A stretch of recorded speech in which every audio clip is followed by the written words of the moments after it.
राजांच्या पहिल्या पुस्तकातून घेतलेले वाचन. गिबोन येथे परमेश्वराने रात्री स्वप्नात शल्मोनाला दर्शन दिले. देवाने त्याला म्हटले, तुला पाहिजे तो वर माग, तो मी तुला देईन. शल्मोनाने म्हटले, आता हे माझ्या देवा परमेश्वरा, तू आपल्या सेवकाला माझा बाप दावीद याच्या जागी राजा केले आहे, पण मी तर केवळ लहान मूल आहे. चाल सळणूक कशी ठेवावी हे मला कळत नाही. तसेच तू निवडलेल्या लोकांमध्ये तुझा सेवक राहत आहे. त्या लोकांचा एवढा मोठा समुदाय आहे की ते असंख्य आणि अगणित आहेत. यास्तव आपल्या सेवकाला तुझ्या लोकांचा न्याय करण्यास सावधान चित्त दे, म्हणजे मला बऱ्या वाईटाचा विवेक करता येईल. एवढ्या मोठ्या प्रजेचा न्याय करायला कोण समर्थ आहे? शल्मोनाने हा वर मागितला.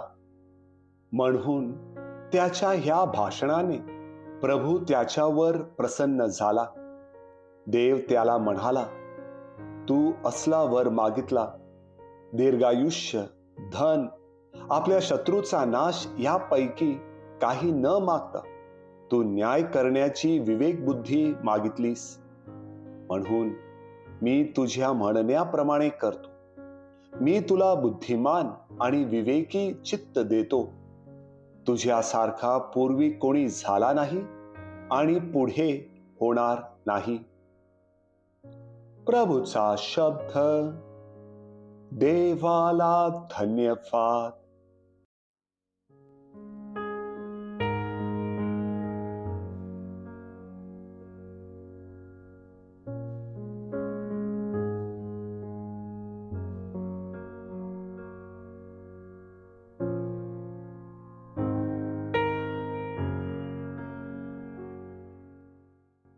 पौलाचे रोमकरांस पत्र यातून घेतलेले वाचन. आपल्याला ठाऊक आहे की देवावर प्रीती करणाऱ्यांना, म्हणजे त्याच्या संकल्पाप्रमाणे बोलावलेल्यांस देवाच्या करुणेने सर्व गोष्टी मिळून कल्याणकारक होतात. कारण ज्यांच्या विषयींचे त्याला पूर्वज्ञान होते, त्यांनी आपल्या पुत्राच्या प्रतिमेप्रमाणे बनावे म्हणून त्याने त्यांना अगोदरच नेमून ठेवले. ह्यात हेतू हा की तो पुष्कळ बंधुजनांमधला ज्येष्ठ असा व्हावा. ज्यांना त्याने अगोदर नेमून ठेवले त्यांना त्याने पाचारणही केले. ज्यांना त्याने पाचारण केले त्यांना त्याने नीतिमानही ठरवले. आणि ज्यांना त्याने नीतिमान ठरवले त्यांचा त्याने गौरवही केला. प्रभूचा शब्द. देवाला धन्यवाद.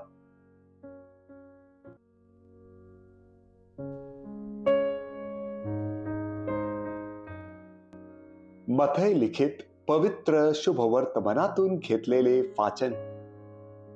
येशू लोकसमुदायांस म्हटले, स्वर्गाचे राज्य शेतात लपवलेल्या ठेवीसारखे आहे. ती कोणा एका मनुष्याला सापडली आणि त्याने ती लपवून ठेवली.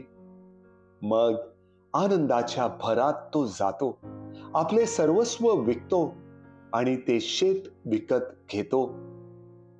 आणखी स्वर्गाचे राज्य चांगल्या मोत्यांचा शोध करणाऱ्या कोणा एका व्यापाऱ्यासारखे आहे. त्याला एक अतिमौल्यवान मोती आढळले. मग त्याने जाऊन आपले सर्वस्व विकले आणि ते विकत घेतले. आणखी स्वर्गाचे राज्य समुद्रात टाकलेल्या एखाद्या जाळ्यात सर्व प्रकारचे जीव एकत्र सापडतात त्यासारखे आहे. ते भरल्यावर माणसांनी ते किनाऱ्यावर ओढले आणि बसून जे चांगले ते भांड्यांत जमा केले, वाईट ते फेकून दिले. तसे युगाच्या समाप्तीस होईल. देवदूत येऊन नीतिमानांतून दुष्टांना वेगळे करतील आणि त्यांना अग्नीच्या भट्टीत टाकतील. तेथे रडणे आणि दात खाणे चालेल. तुम्हाला या सर्व गोष्टी समजल्या काय? ते त्याला म्हणाले, होय. तेव्हा तो त्यांना म्हणाला, प्रत्येक शास्त्री जो स्वर्गाच्या राज्याचा शिष्य झाला आहे, तो आपल्या भांडारातून नव्या जुन्या गोष्टी काढणाऱ्या गृहस्थासारखा आहे. प्रभूचे शुभ वर्तमान. हे प्रभू येशू ख्रिस्ता, तुझी स्तुती असो.